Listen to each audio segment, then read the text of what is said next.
కృతామ్నాయగానం ఖగాధీశయానం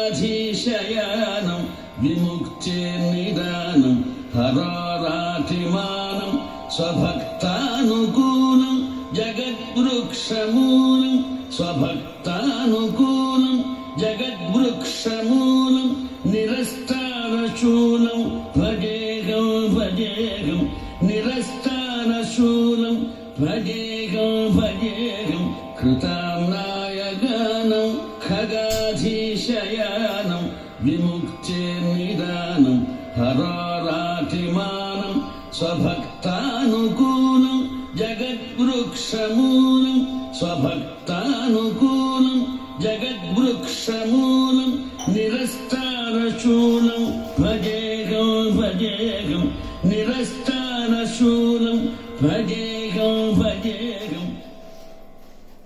కశ్యప ప్రజాపతి యొక్క భార్యలు ఇద్దరు. ఒకరు కద్రువ, రెండవ ఆమె వినత. కద్రువ సర్పములన్నిటికీ కూడా తల్లి.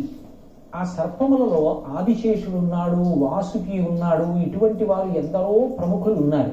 కద్రువకి సంతానం కలిగినప్పటికీ కూడా వినత తనకి సంతానం కలగలేదు అనేటటువంటి ఉద్రేకంతో అక్కడ ఉన్నటువంటి తన 2 గుడ్లలో ఒక గుడ్డుని బలవంతంగా పగలగొట్టింది.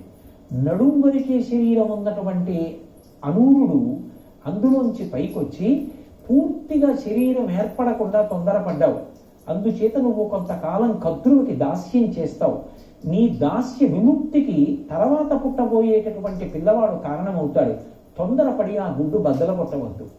తనంత తాను పొదగబడి పిల్లవాడు పైకొచ్చే వరకు ఓర్పు పట్టమని సలహా ఇచ్చి తాను సూర్య భగవానుడికి వాహనంగా వెళ్ళిపోయాడు. తరువాతి కాలంలో వినత కద్రువకి దాస్యం చేస్తోంది.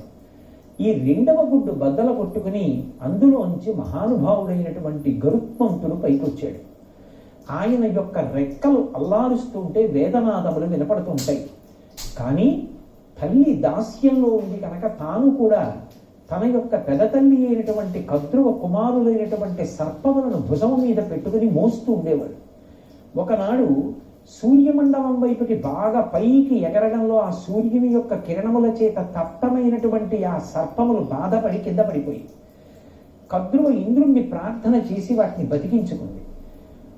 తల్లి యొక్క దాస్యాన్ని చూసి చాలా బాధపడినటువంటి గరుత్మంతుడు సర్పములను అడిగాడు, నేను మీకు ఏం చేస్తే మీరు నా తల్లిని దాస్యం నుంచి విముక్తుల్ని చేస్తారని అడిగాడు. స్వర్గలోకం నుంచి అమృతాన్ని తీసుకొచ్చి మాకిస్తే నీ తల్లి దాస్యం నుంచి విడుదల చేస్తామని సర్పములు